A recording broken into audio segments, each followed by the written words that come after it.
छात्र छात्राओं, आज UP board UP board intermediate का जो पहला लेसन है इंग्लिश में हमारा प्रोज का, जिसका टाइटल है दी लास्ट लेसन, अंतिम अध्याय, जिसके राइटर हैं अल्फोंस डॉडेट।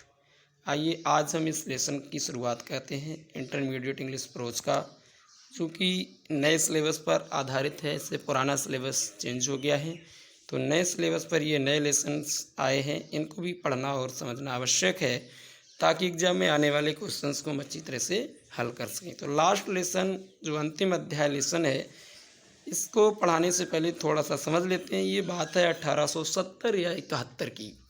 1870-71 में जो फ्रांस था, फ्रांस पर जर्मनी का अधिकार हो जाता है और फिर जर्मनी ने ये आदेश दे दिया था, बिस्मार्क के नेतृत्व में जो आंदोलन हुआ था, तो उसमें जर्मनी से ये आदेश आया था कि फ्रांस के एल्सस और लॉरेन में जो ऐसे दो डिस्ट्रिक्ट थे जो जर्मनी में शामिल हो गए थे, तो आदेश आया था कि फ्रांस के जो एल्सस और लॉरेन हैं, इनमें अब फ्रांस भाषा नहीं पढ़ाई जाएगी, बल्कि यहाँ पर अब जर्मन भाषा पढ़ाई जाएगी।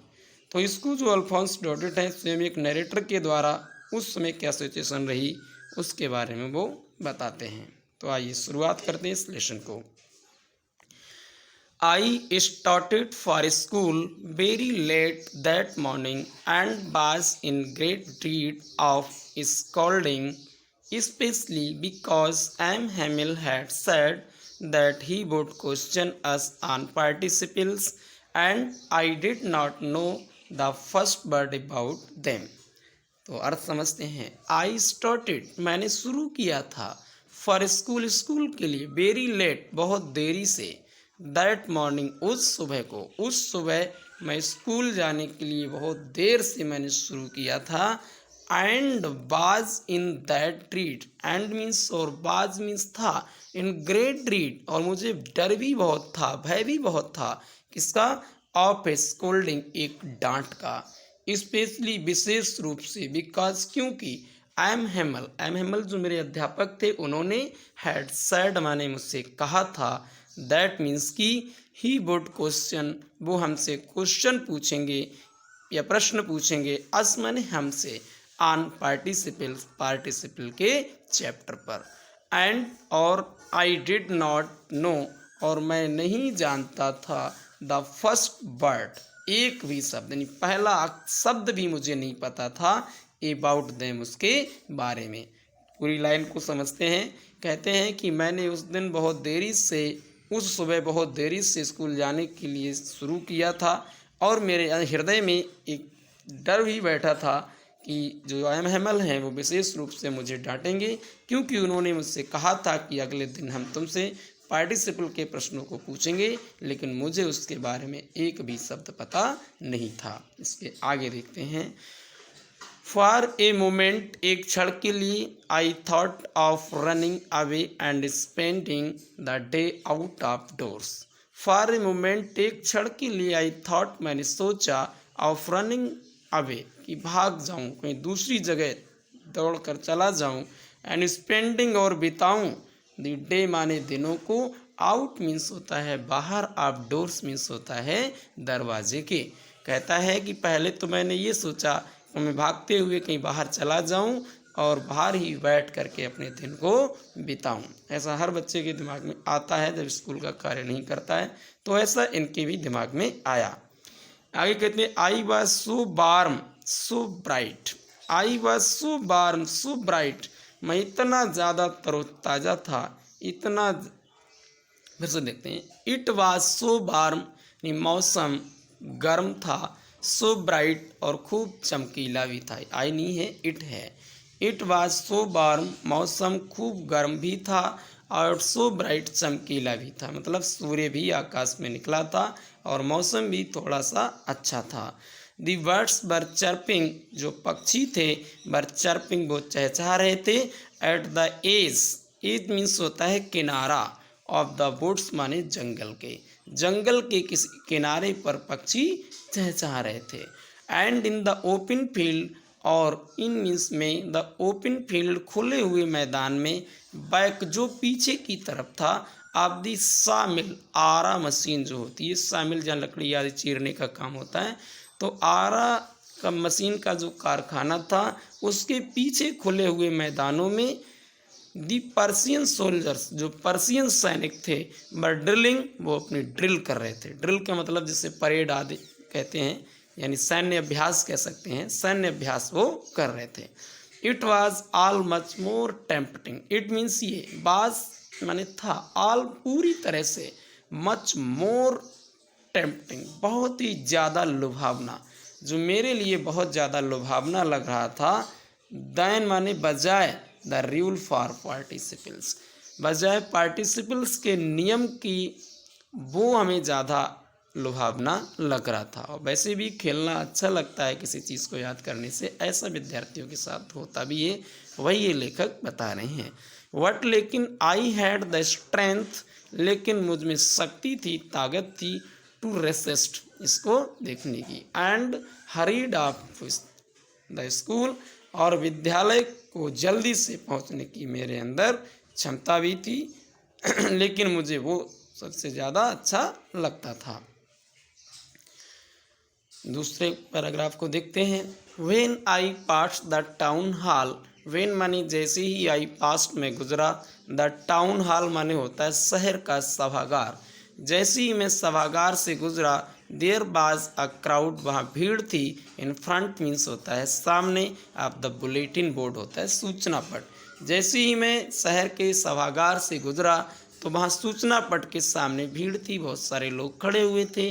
For the last 2 years, for माने क्योंकि, द लास्ट 2 ईयर्स, पिछले 2 वर्षों से, ऑल आवर बैड न्यूज़, हमारी सारे दुखद समाचार या बुरे समाचार, हैड कम मीन्स आते थे, फ्रॉम देयर, उसी बोर्ड से।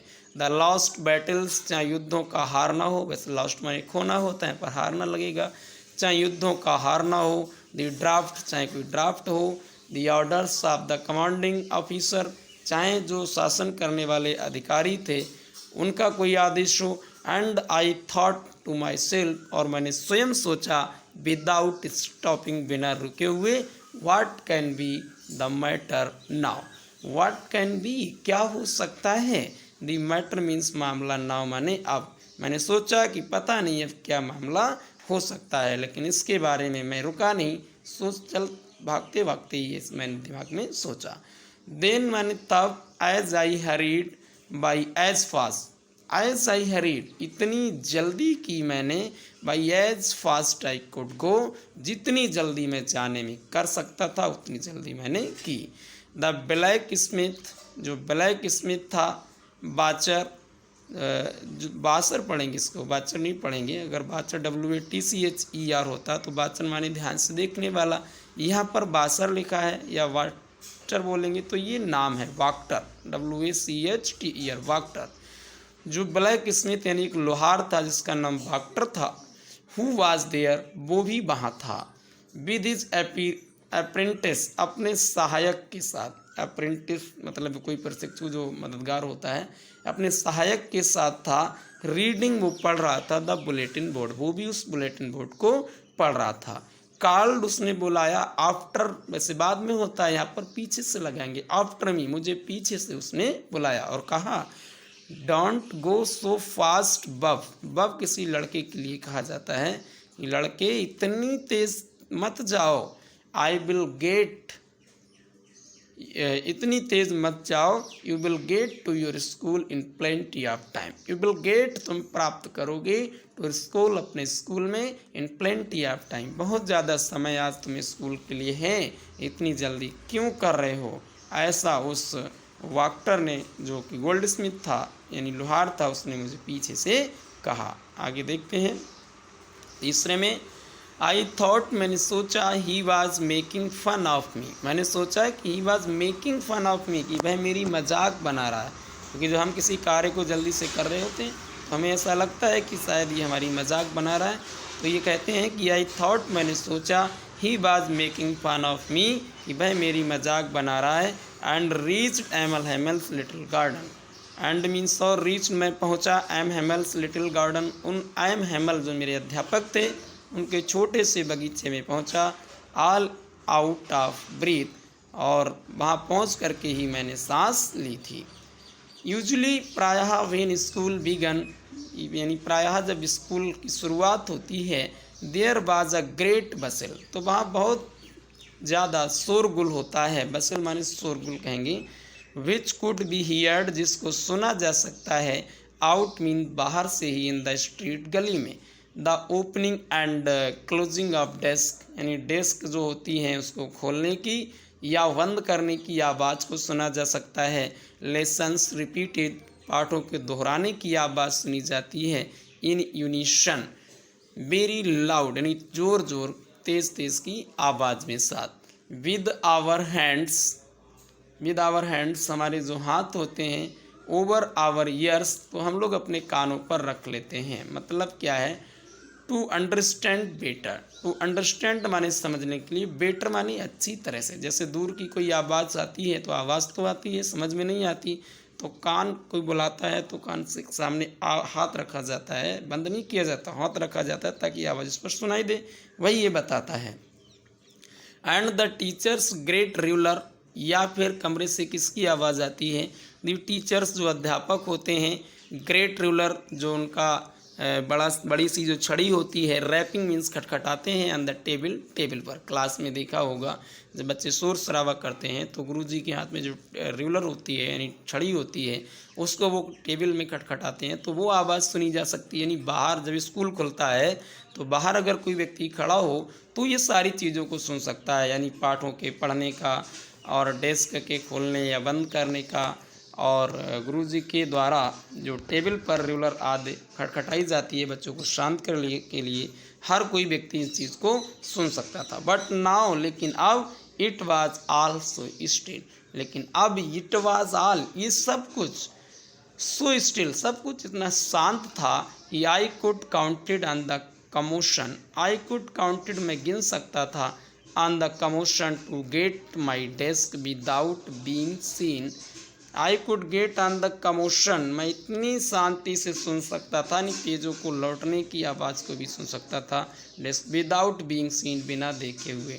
बट ऑफ कोर्स, लेकिन वास्तव में, दैट डे, उस दिन, everything had to be as quiet, लेकिन उस दिन प्रत्येक व्यक्ति इतना शांत था, एज संडे मॉर्निंग, जितना कि संडे की मॉर्निंग को होता है। थ्रू द विंडो, खिड़की के माध्यम से, ऐसा मैंने देखा, माई क्लासमेट्स, मेरे जो सहपाठी हैं, ऑलरेडी इन देयर प्लेसेस, वो पहले से ही अपने स्थान पर बैठे हुए थे। And M Hemal walking up, और जो एम हेमल थे वो टहल रहे थे, अप एंड डाउन, इधर उधर जा रहे थे, विद हिज टेरिबल आयरन, अपनी डरावनी आयरन रूलर, लोहे की छड़ी के साथ, अंडर हिज आर्म, जो उनकी बाहों में या बगल में दबी हुई थी। I had to open the door, मुझे दरवाजे को खोलना पड़ा, एंड गो, या दरवाज़ा खोलना था, एंड गो, और जाना था, इन, अंदर, बिफोर मीन्स सामने, एवरीबडी, प्रत्येक के सामने से होकर के मुझे अपनी सीट तक जाना था। यू कैन इमेजिन, तुम कल्पना कर सकते हो, how I blessed and how frightened I was, how I blessed and how frightened, कितना मुझे वहाँ पर मैं कितना डरा हुआ था, कितना मुझे अजीब सा भद्दा सा लग रहा था। आई वाज, यानी हर कोई ऐसी कल्पना कर सकता है। तो इन 3 पैराग्राफ को हमने पढ़ा है और अगली आने वाली वीडियो को हम आगे के पैसेज को पढ़ेंगे। आज के लिए इतना ही।